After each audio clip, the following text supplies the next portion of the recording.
माधव चक्र चक्र बलि भूत भद्राजुल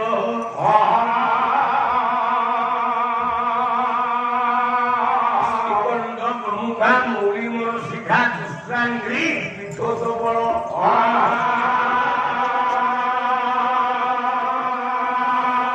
श्रीविराचल मणिमंडल महानिराय मानव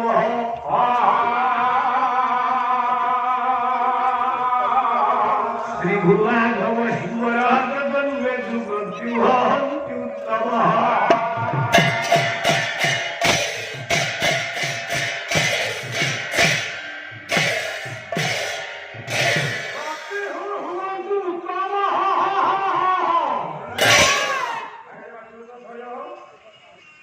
आनंदपूर्ण परमानंद जगदानंद परमेश्वर परमाचार्य आज्ञा परम वंदनीय श्री सत्यनारायण महाप्रभु कल्याणमयी जगदेश्वरी विंध्येश्वरी झंकड़वासिनी मां शारदेवी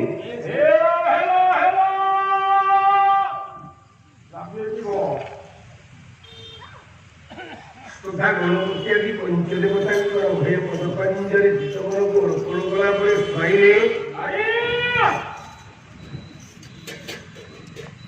तीर दरबार मंगलाचरण श्लोक पढ़कन लिखा जाए आज्ञा आपण जो मंगलाचरण को श्लोक को पढ़कन देलो ए श्लोक को वही उद्धार करे वही परिचय कविज्ञ कोन पहिला आज्ञा वहीर ना है सिद्धांत दर्पण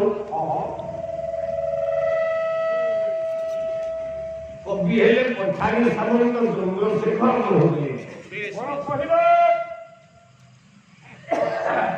ମୁଁ ଆଜି ଯୋଉ ଦେବତାଙ୍କୁ ଆବାହନ କରୁଛି ସେ ଆପଣଙ୍କର ମଙ୍ଗଳ କାହିଁକି କରିବେ? ସହଦେବ କିମାକାର ସେ ଦେବତା କିଏ? ନା ଗୋଟିଏ ଓଡ଼ିଆଙ୍କର ଦେବତା ରତ୍ନ ସିଂହାସନ ଉପରେ ବାବା ପୂଜା ପାଉଥିବା ଦେବତା ପୂଜା ପାଉଥିବା ଦେବତା ସ୍ୱୟଂ ତାରେ ରତ୍ନ ସିଂହାସନ ଉପରେ କେତେ ଜଣ ଦେବତା ପୂଜା ପାଆନ୍ତି କହିପାରିବୁ? କହିଦେବି ଆଜ୍ଞା। କଥାରେ କହିବି ନା କବିଙ୍କ ଲେଖାରୁ ଗାଇବି? ତୁ ବହୁତ କବିଙ୍କ ଲେଖା ଶିଖିଛୁ। ଗୋଳ ବାଇ ଦିବାସୀ ବାଙ୍କଡ ଦିବାସ ରହିଛନ୍ତି ଗାଉଛି ସେ ଧାଡ଼ିଟା ଶ୍ରୀମନ୍ଦିରେ ଠାକୁର ତିନୋଟି ଭାଇ ଭଉଣୀ ରହନ୍ତି ଶ୍ରୀମନ୍ଦିରେ ଠାକୁର ତିନୋଟି ଭାଇ ଭଉଣୀ ରହନ୍ତି ଏକାଠି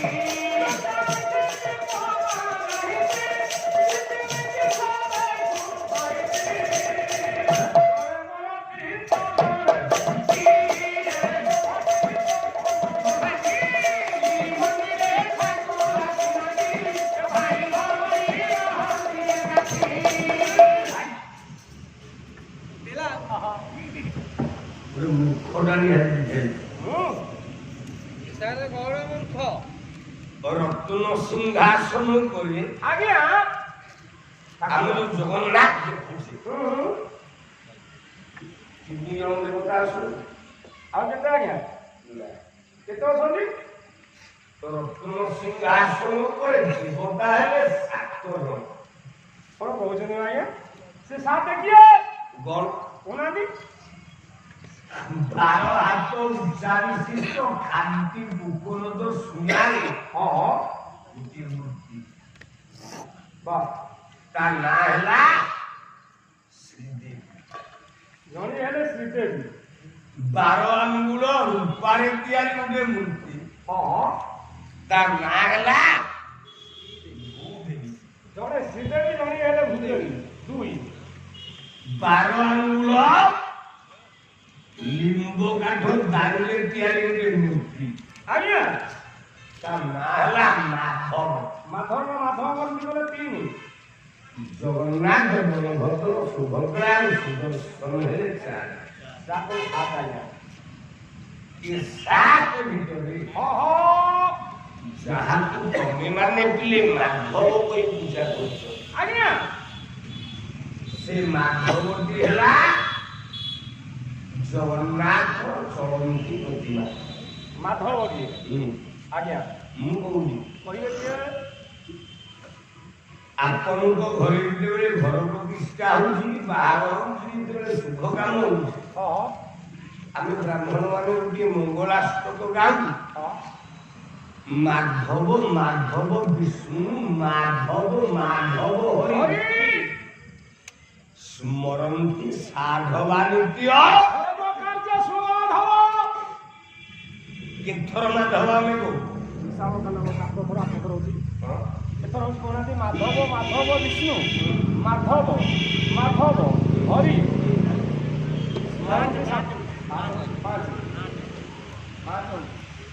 ଆଚ୍ଛା ଆମେ ବ୍ରାହ୍ମଣ ମାନଙ୍କର କଣ ଇଏ ଶ୍ଲୋକ ଶିକ୍ଷା ଅଭାବ ହେଇଗଲା ଯେ ଗୋଟିଏ ନାଁ ପାସ୍ତର ଗାଇବି? କାହିଁ ଗାଇବ?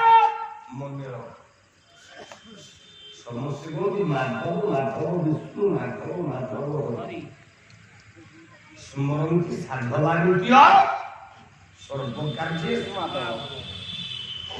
ବଡ଼ ଦିନରେ ମାଧବ ହେଲେ 5 ଜଣ।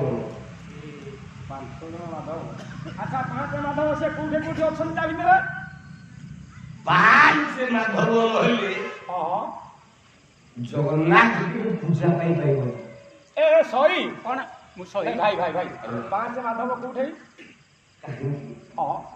ନା ଜଗନ୍ନାଥ ଏମିତି ଏକ ଦେବତା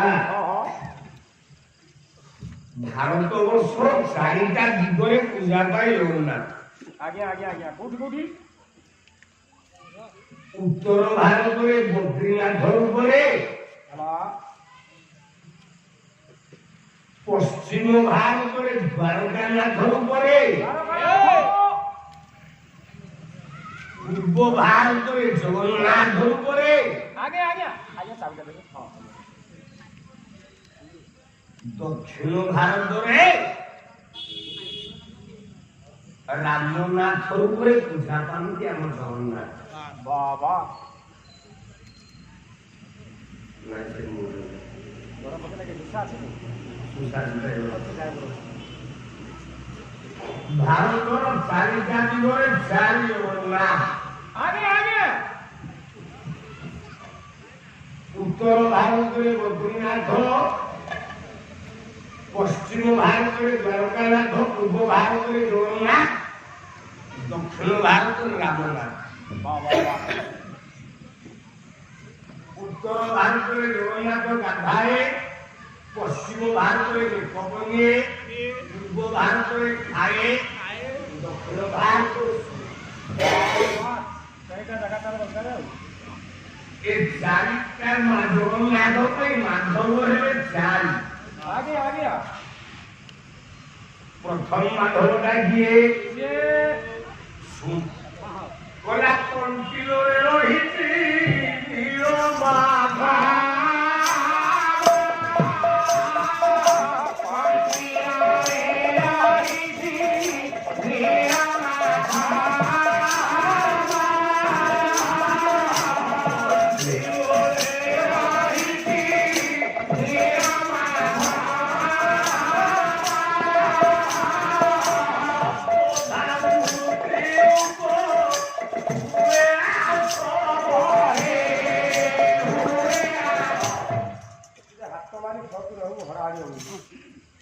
প্রথম মাধব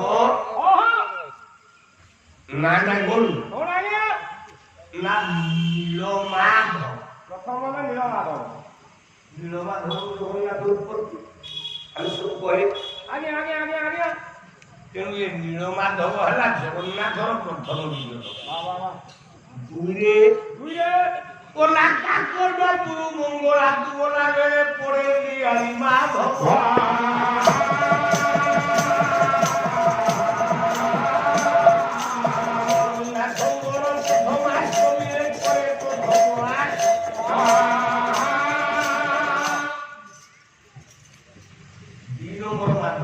আগে ଆପଣଙ୍କୁ କାକଟପୁର ମଙ୍ଗଳା ଗାଁରୁ ଦେଖିବାକୁ ହଁ ଯାଜପୁର କାକଟପୁର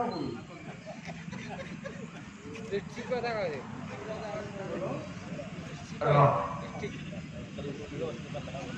বেশি কথা কହୁଛି କାକଟପୁର ଯୋଉ ଆମେ ଦେଖି ଯାଏ ଜଗନ୍ନାଥଙ୍କର ଅପରୂପ ଲାବଣ୍ୟ ମୂର୍ତ୍ତି ମା ମଙ୍ଗଳା ହଁ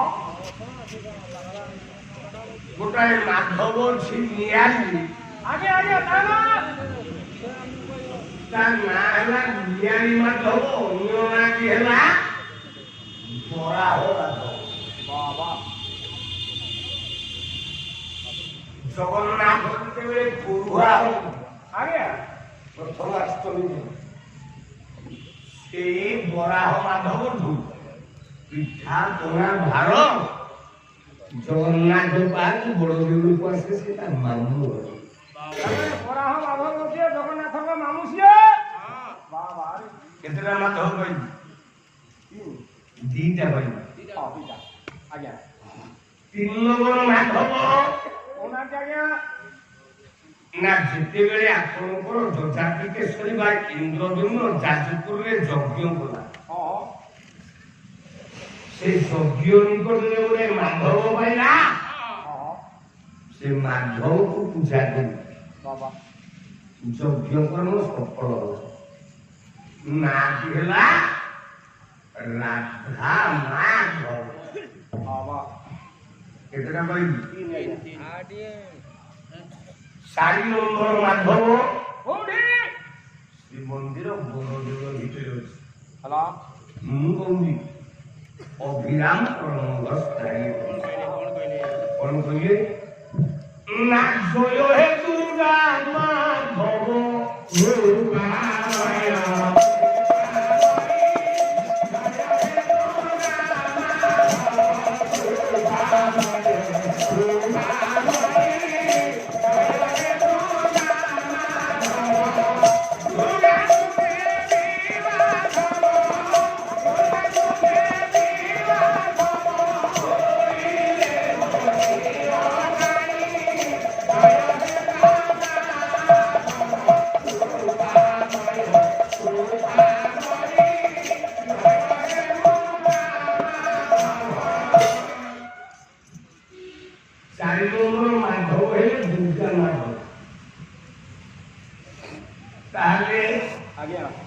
ଆମେ ବଡ଼ ଦେଉଳରେ କେତୋଟି ମାଧବ ଦେଖି ଚାରି ବା କୋଉଟା ଅଛି ନା ଇଆ ଭିତରୁ ଦିନ ଆମେ କେମିତି କହିବୁ ନା ଆପଣ କହିବେ ନା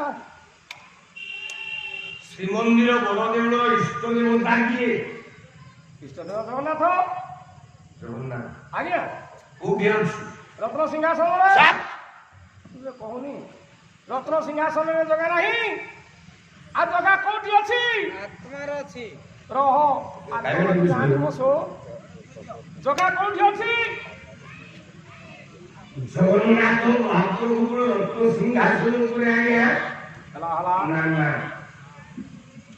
ରତ୍ନ ସିଂହାସନରେ ଯୋଉ ଜଗନ୍ନାଥ ଅଛି ସେଇଟା ଡୁପ୍ଲିକେଟ। ଆରେ ସିଂହାସନରେ ଯିଏ ସେ ଡୁପ୍ଲିକେଟ ପୁରୀରେ ଜଗନ୍ନାଥ ଜମା ନାହିଁ। ଆଉ କୋଉଠି ଅଛନ୍ତି? ମୁଁ ପ୍ରମାଣ ଆଜ୍ଞା ଶ୍ରୀକ୍ଷେତ୍ର ବଡ଼ଦେଉଳ ନାମରେ ଜଗନ୍ନାଥ ଜମା ନାହିଁ। ଶ୍ରୀକ୍ଷେତ୍ରରେ ଜଗା ନାହାନ୍ତି ଯାହାକୁ ଅରକ୍ଷିତ ପ୍ରଧାନ କହିଲେ କଣ କହିଲେ? କହିଲେ ଜଗା ଜୀବନରେ ଜଗତ ପ୍ରତିମାର ଆଖି ନାହିଁ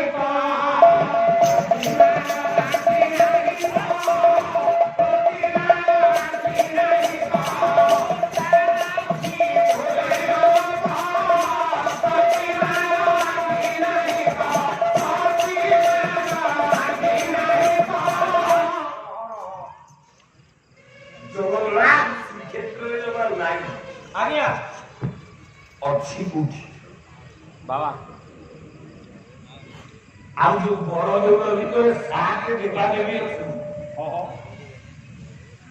ଜଗନ୍ନାଥ ବଳଭଦ୍ର ସୁଭଦ୍ରା ସମ୍ପର୍କରେ କଣ?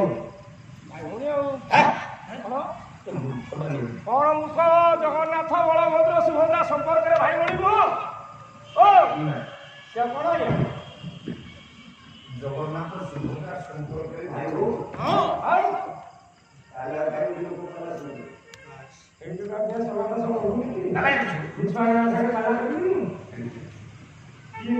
ଆଉ ଜଗନ୍ନାଥ ସୁଭଦ୍ରା ସମ୍ପର୍କ ହେଉଛନ୍ତି ସ୍ୱାମୀ ଆଉ ସ୍ତ୍ରୀ।